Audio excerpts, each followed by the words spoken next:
Good morning, students. This is the class 8 General Science Chapter 4. Now I am going to start metals and nonmetals. So, for the first time, we should know which are metals and which are nonmetals. There are some materials which properties are hard, they are lustrous, means shining appearance. Some materials From some materials, sheet can be made, and from some materials, wire can be made. So those materials from those sheets can be made. They are malleable, and those materials from which wire can be made, they are called ductile. These are ductile property.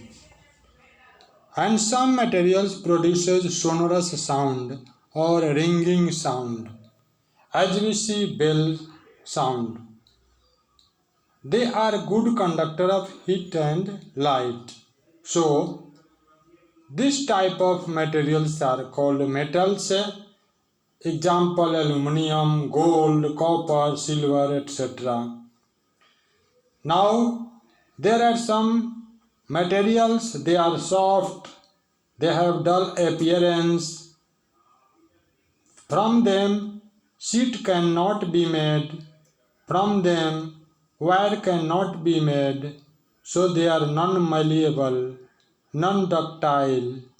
They cannot produce sonorous sound, so they are non-sonorous, and they are bad conductor of heat and light. So this type of materials are called nonmetals. For example, carbon, sulfur, nitrogen, phosphorus, etc. Now next have chemical differences between metals and nonmetals.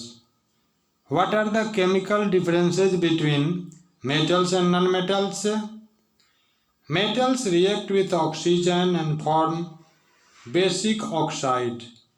For example, sodium reacts with oxygen and make sodium oxide.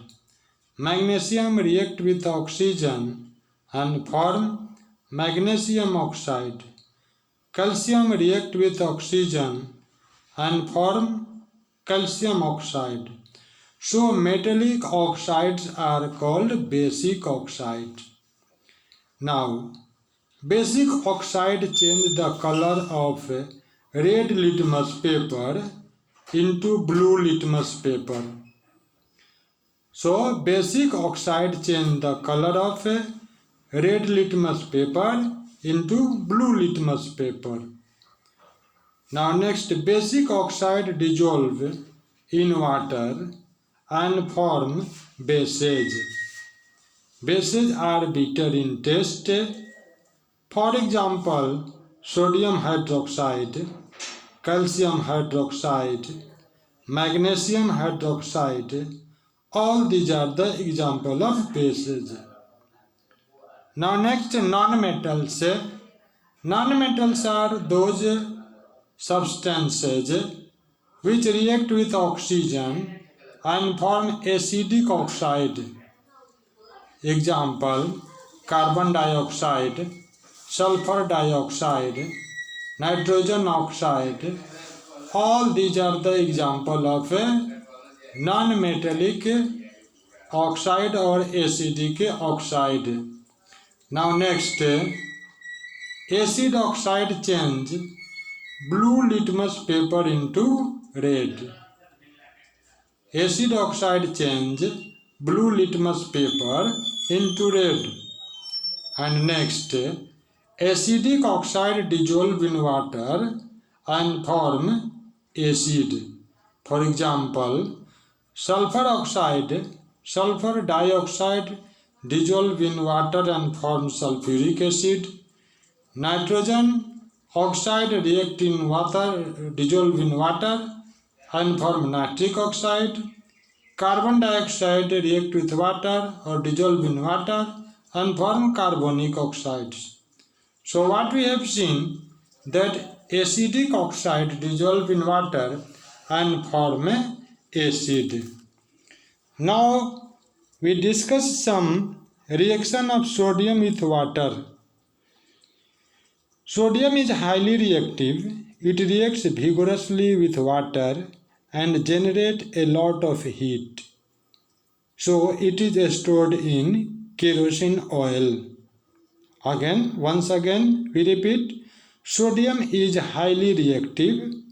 It reacts vigorously with water and generates a lot of heat.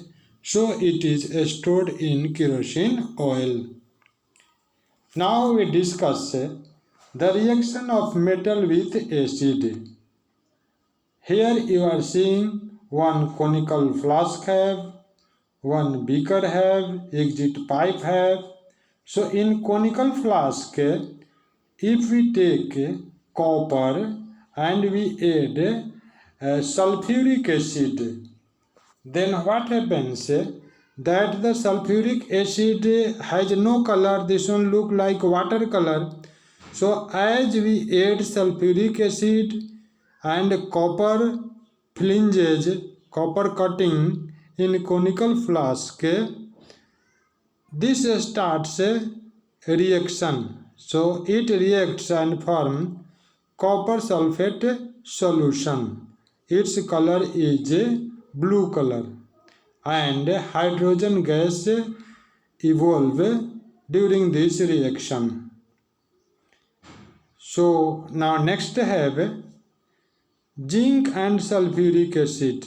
When zinc is added with sulfuric acid, again next reaction, when zinc taken and sulfuric acid is added in conical flask, what we see that zinc sulfate aluminum color liquid forms and hydrogen gas evolves during this reaction. Now next example we can take iron. If we take iron cuttings or iron flanges in this conical flask and take sulfuric acid, then it reacts and forms iron sulfate. This iron sulfate is green in color, and this green color shows the presence of iron sulfate, and hydrogen gas also evolves. So what we have seen that metals react with acid and form metallic salt, and hydrogen gases are evolving. So this is about the reaction of metal and acid. Now next, displacement reaction. So here we have seen, again we see here displacement reactions. If we take copper and iron sulfate, we take what? Take copper and iron sulfate, or another way we can take copper sulfate take and iron take. Copper sulfate solution taking and iron taking. So copper is less reactive and iron is more reactive. So iron displaces copper from the SO4 radicals, and with the SO4 iron is added, and this forms iron sulfate, and copper is separated from the copper sulfate. So this type of reaction is called displacement reactions. So this much today. Thank you for watching the video.